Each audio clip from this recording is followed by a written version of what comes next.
As we all know, the U.S. military is made up of people of all faiths, but is one religion being promoted over another? Critics say fundamentalist Christian officers are pressuring troops to convert to their beliefs. CNN's Barbara Starr takes a closer look. For Carlton Birch, war is a spiritual mission. He spent a year in Afghanistan not as a fighter, but as a chaplain ministering to the troops. When a soldier comes to me with a problem, I never ask them what faith group they are.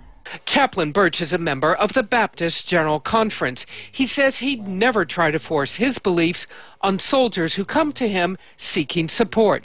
It's a sensitive issue in the wake of a number of high-profile incidents of evangelical officers preaching to their subordinates. It's a terrible, terrible cancer eating away at the very core of our military. Mikey Weinstein heads the Military Religious Freedom Foundation, a watchdog group that monitors these cases. He's an Air Force veteran who claims officers often tried to preach to him while he was in the service. The chaplains are almost the least of our problems. We're far more concerned with the platoon sergeants and the battalion commanders, the squadron commanders, the wing commanders. At the Air Force Academy, there have been dozens of complaints of religious discrimination going back a decade. Allegations that cadets were pressured to become evangelical Christians.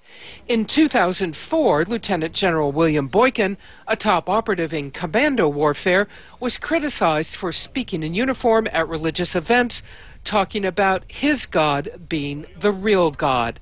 Weinstein says that's just the beginning. It's not this that is going on.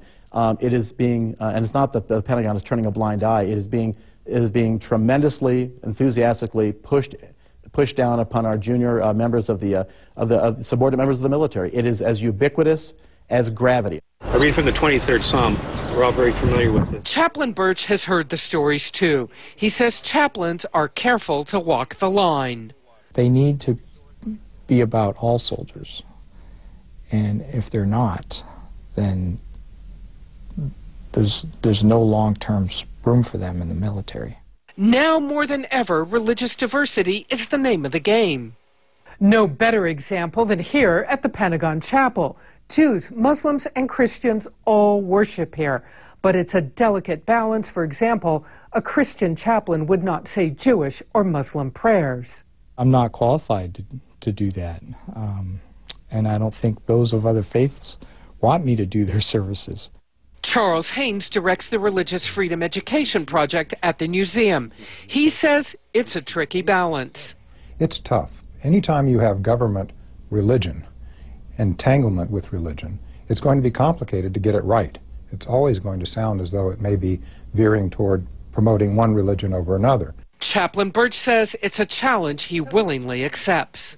When they come to me asking for bread, I don't give them water. I help them at their point of need. And I think most all chaplains do that, or else soldiers wouldn't come to us. Barbara Starr, CNN, The Pentagon.